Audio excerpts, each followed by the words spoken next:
Now we'll talk about multiplication of algebraic equation. तो अपना question ये है कि -7² को 5xy² से मल्टीप्लाई करना है. ठीक है, सिंपल ये क्वेश्चन है. अब इसको तो यहीं देख ले, इसमें लिखने जैसा कुछ भी नहीं है. अपन को इस पूरी टर्म से मल्टीप्लाई करना है. ठीक है, अब इस पूरी टर्म को मल्टीप्लाई करेगी तो लिख ले दोनों को. यहाँ प्लस है, ये पता नहीं माइनस क्यों लगा रखा है, प्लस है ये. ठीक है, माइनस सबसे पहले साइन को साइन से मल्टीप्लाई करते हैं. और मैंने ये बताया था कि प्लस और माइनस जब मल्टीप्लाई करते हैं तो माइनस ही बनता है. तो सबसे पहले तो अपन ने साइन लिख लेना है कि प्लस और माइनस मिलके क्या बने, माइनस बने. ठीक है, मतलब मल्टीप्लाई होके क्या बने, माइनस बने. उसके बाद हमें हर एक चीज़ को मल्टीप्लाई करना है जो एक जैसी है. जैसे जो हम एक जैसे को ऐड कर रहे थे, एक जैसे को माइनस कर रहे थे, वैसे जो एक जैसा है, क्योंकि एक तरह की टर्म को दूसरे तरह की टर्म से तो कुछ कराया नहीं जा सकता ना. जैसे x² का y से मल्टीप्लाई क्या होगा, कुछ भी नहीं होगा, उसका तो x से ही होगा अगर x प्रेजेंट है तो. ठीक है, तो उसी तरह अपन को 7 को पहले माइनस को प्लस से मल्टीप्लाई कर लिया, माइनस आ गया. फिर 7 को 5 से मल्टीप्लाई किया, 35 आ गया. फिर x² को हम सिर्फ x से मल्टीप्लाई करेंगे तो x की पावर 3 आएगा. क्यों? क्योंकि जब हमने ये चीज़ सीख चुके हैं कि x की पावर 2 और इंटू x की पावर 1, यानी कि x और x मैं इधर ही लिख के बता देती हूँ कि देख 7 5 से मल्टीप्लाई हुआ तो ये देगा 35. ठीक है, और माइनस इंटू प्लस हुआ तो ये देगा माइनस. लेकिन जब x² इंटू एक्स की पावर x होगा तो हम यहाँ ऑटोमेटिकली 1 मान के चलते हैं. ठीक है, तो x की पावर 2 इंटू एक्स की पावर 1, ऐसा हम लिख सकते हैं x की पावर 2 + 1 जो कि x की पावर 3. वैसे ही y को y² से मल्टीप्लाई करेंगे तो y की पावर 1 इंटू वाई की पावर 2, ये बनेगा y की पावर 1 + 2 और ये बनेगा y की पावर 3. तो कुल मिला के अपना फाइनल आंसर हो गया -35 x³ y³, विच इज़ अपना फाइनल आंसर. अब नेक्स्ट क्वेश्चन है कि -a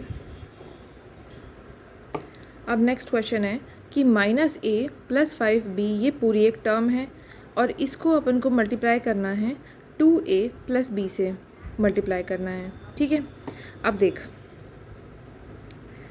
-a + 5b into 2a + 5b, ये दोनों अलग अलग टर्म है तो हमने इन्हें ब्रैकेट में बंद कर दिया. ठीक है, अब हम इनको खोलेंगे.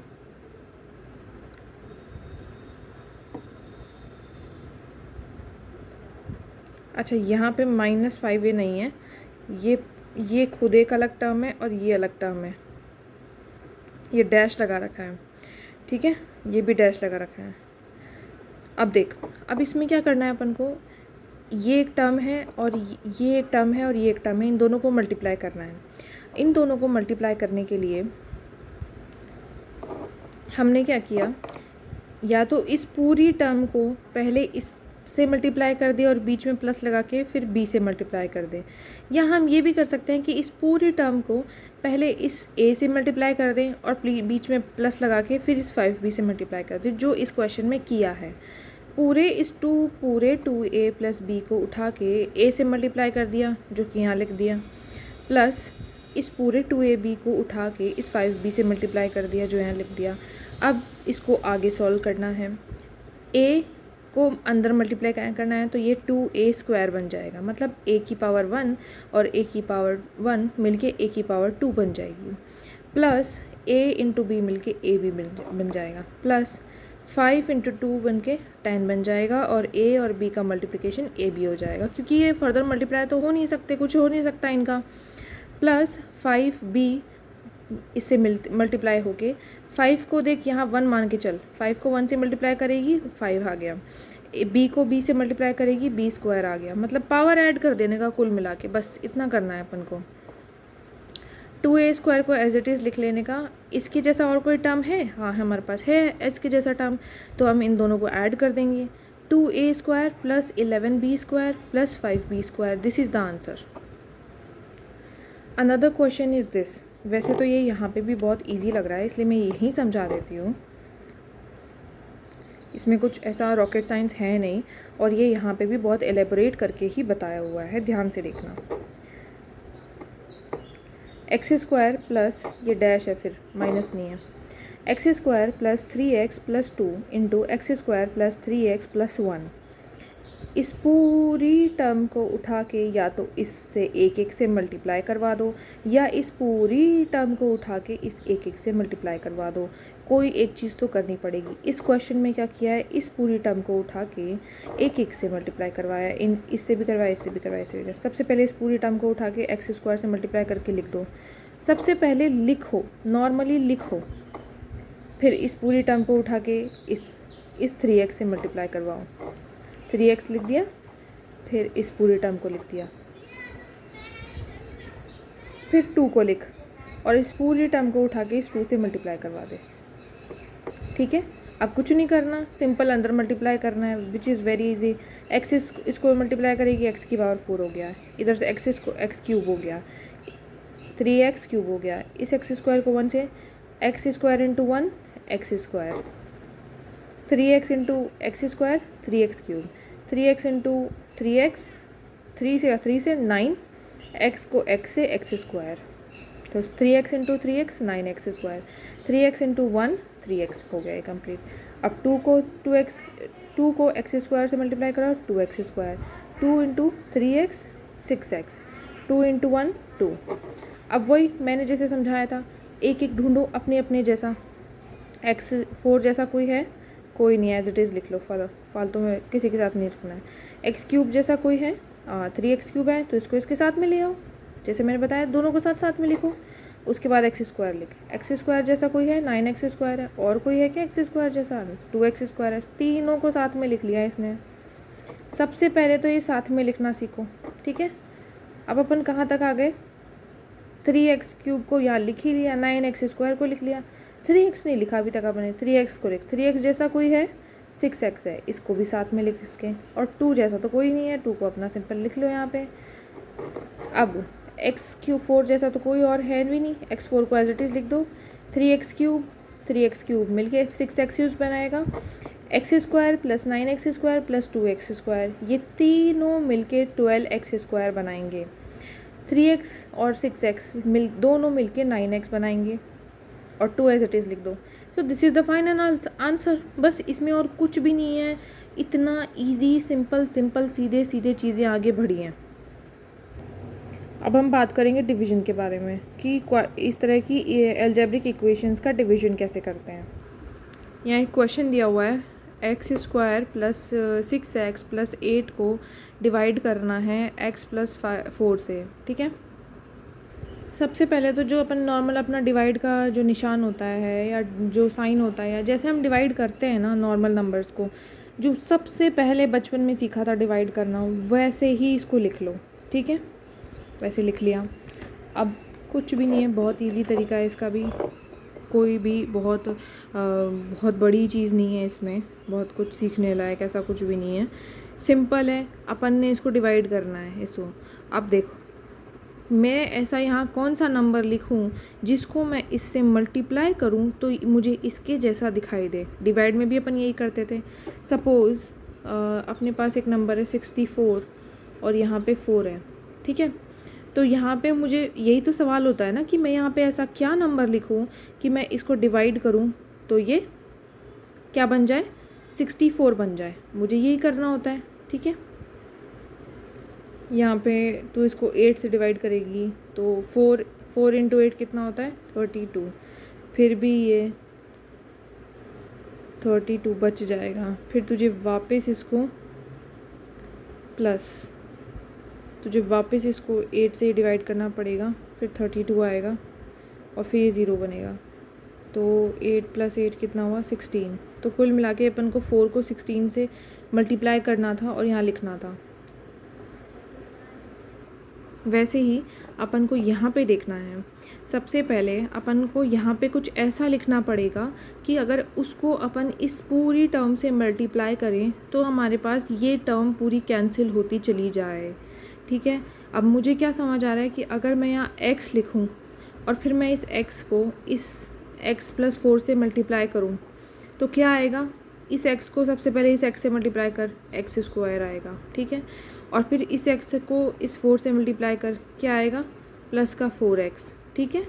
कर दे माइनस, यही तो करते हैं डिवाइड में, माइनस करेगी, ये प्लस का है ये माइनस का है और दोनों सेम है, कैंसिल, ख़त्म, दोनों 0, ठीक है। अब ये माइनस है ना, अपन डिवीजन में माइनस ही करते हैं, ऊपर वाले टर्म को नीचे वाले टर्म को ऊपर वाले टर्म से माइनस ही करते हैं। तो माइनस करेगी माइनस, यहाँ पे भी आएगा माइनस, यानी कि 6x में 4x माइनस होएगा, क्योंकि मैंने यहाँ साइन माइनस लगाया है ना, तो ये साइन और ये साइन मिलके माइनस ही फाइनल प्रोडक्ट अपन माइनस ही मानेंगे, यानी कि यहाँ माइनस का 4 लिखा है ना कि प्लस का 4। तो 6 में से 4x माइनस करेगी, 2x बचेगा, बाकी अपन एज इट इज़ लिख देंगे, ठीक है। अब यहाँ पे प्लस का निशान बनेगा, हमेशा ये ध्यान रखना, यहाँ पे प्लस का निशान बनेगा, या यहाँ पे माइनस का, जैसे मान ले अगर मुझे कोई, जैसे फ़िलहाल तो अपन इस क्वेश्चन को सॉल्व करते हैं, यहाँ प्लस का, अब मैं क्या लगाऊँ, अब मैं इसे 2 से मल्टीप्लाई करना चाहती हूँ इस टर्म को, तो 2 को x से मल्टीप्लाई करेगी 2x आएगा, फिर इस 2 को 4 से मल्टीप्लाई करेगी तो 8 आ जाएगा, सेम आ गई दोनों। अब माइनस कर दे माइनस, हो गया 0, ख़त्म। तो कुल मिला के अपना ये जो आंसर है, ये है नंबर, ये अपना आंसर है, ठीक है। अब कुछ तो मतलब बात दिमाग में बैठी होगी कि इस तरीके से डिवीजन होता है अलजेब्रिक इक्वेशन का। अब देखिए अपने पास एक बड़ा क्वेश्चन है, शायद इस बड़े क्वेश्चन से तुझे सब समझ आ जाएगा कि डिवीजन करना कैसे है। अब बाकी क्वेश्चन तूने खुद करने हैं, बाकी में और कुछ ऐसा बहुत कुछ बड़ा है नहीं, ठीक है। सबसे पहले वही अपन यहाँ पे ऐसा क्या लिखें कि यहाँ पे y की पावर 5 आ जाए। अब यार सिंपल बात है, अपन को y की पावर 5 बनानी है तो y की पावर 3 में y की पावर 2 को ऐड कर देना है, यही तो बात है ना। तो y की पावर 2 लिख ले सबसे पहले, तो यहाँ पे कुल मिला के अपन को y की पावर 5 को उड़ाना है ना, तो अपन को यहाँ y की पावर 2 लिखना पड़ेगा। अब इस y की पावर 2 को इधर मल्टीप्लाई करना शुरू कर दे, मल्टीप्लाई करने से ही तो पावर ऐड होएगी। y की पावर 2 को y की पावर 3 से ऐड कर दे, मल्टीप्लाई कर दे, तो y की पावर 5 आ जाएगा, ठीक है। अब y की पावर 2 को -3 y की पावर 2 से ऐड मल्टीप्लाई करेगी तो क्या आएगा, -3 तो एज इट इज़ आ जाएगा, क्योंकि इसका तो कोई लेना देना ही नहीं है। y की पावर 2 और y की पावर 2 मल्टीप्लाई होके y की पावर 4 बन जाएगा, ठीक है।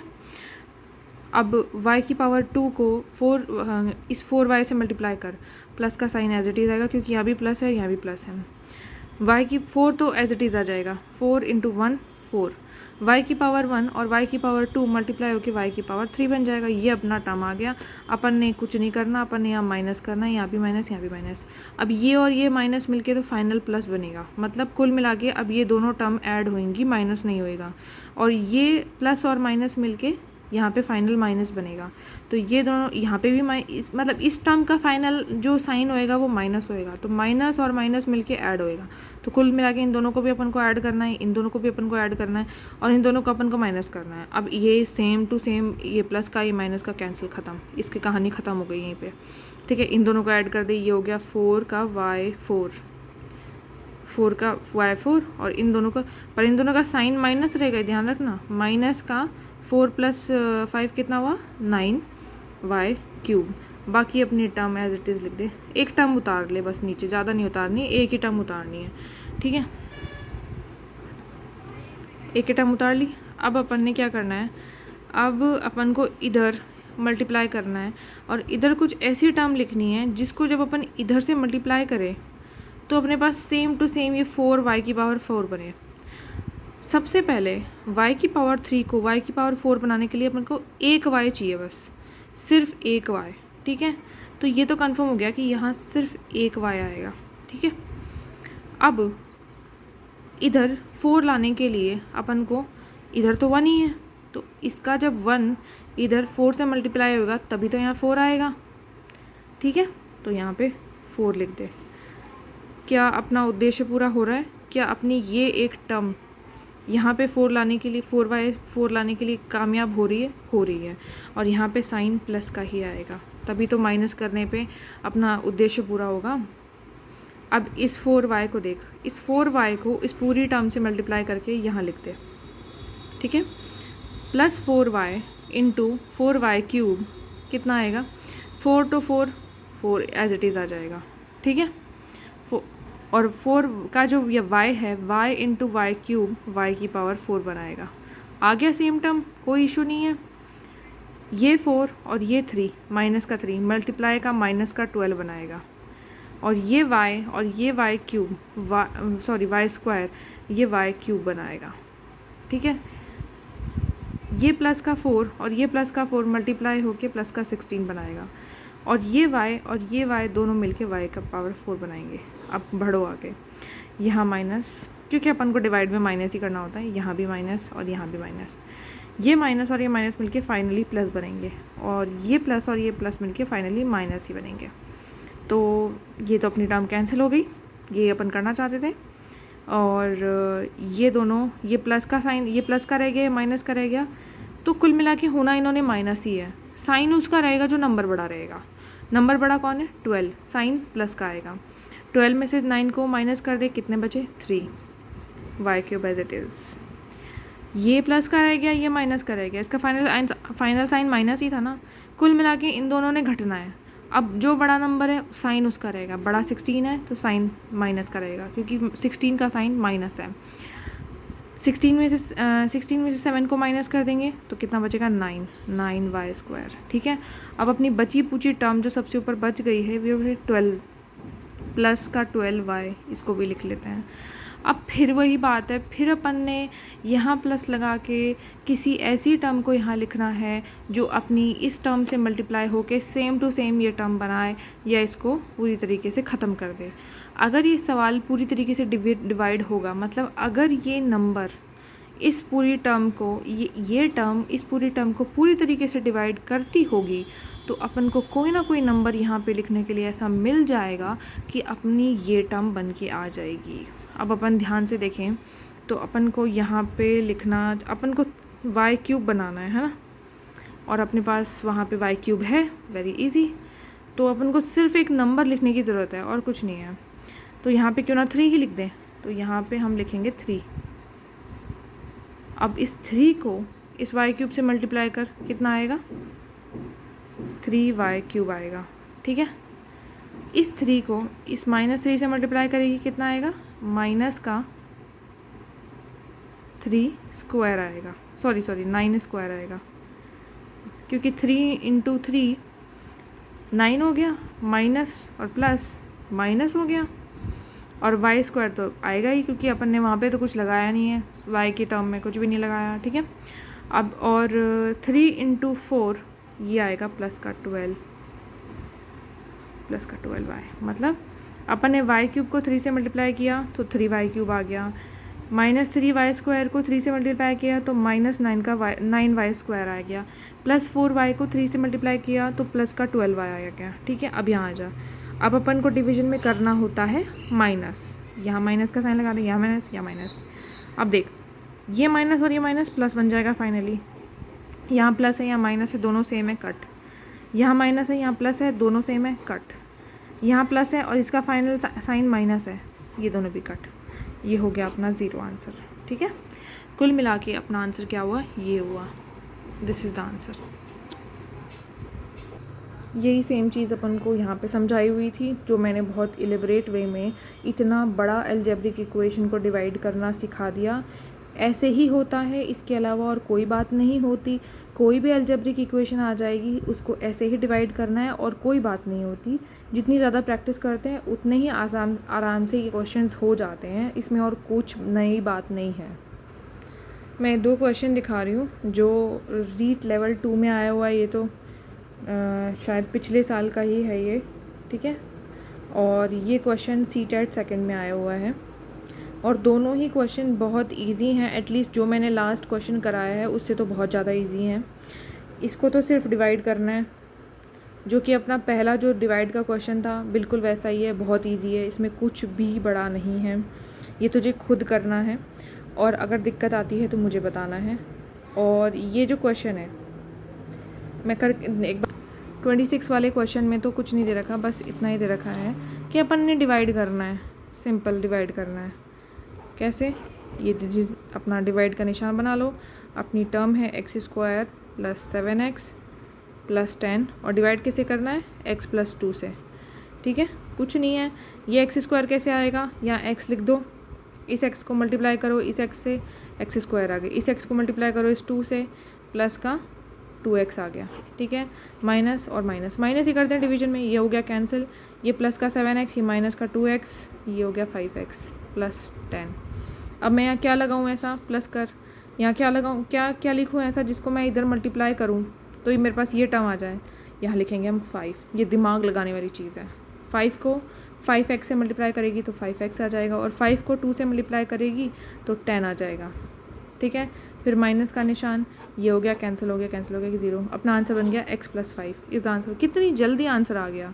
सो it is very easy. REET में कोई हाई लेवल ऑफ मैथ्स नहीं आने वाली, बस इतना आने वाला है कि क्या आपको इस तरीके से डिवाइड करना आता है। इस तरीके से डिवाइड करना आता है तो आप इतना सा क्वेश्चन तो सॉल्व कर ही सकते हो। They just want to know कि आपको क्या इस तरह का डिवाइड करना आता है क्या, बस। रही बात इस दूसरे क्वेश्चन की, इसमें देख, इसमें बहुत मोटे मोटे टर्म्स लिख रखे हैं, लेकिन ये बहुत पिद्दू सा क्वेश्चन है, इसमें और कुछ भी नहीं है। देख, इसमें ये लिखा है कि ये वाली टर्म, ये जो लगा रखी है यहाँ तक की ये टर्म, ये इतनी जो टर्म है ना ये वाली, ये इस बड़ी वाली टर्म से कितनी कम है, ये इससे कितना कम है।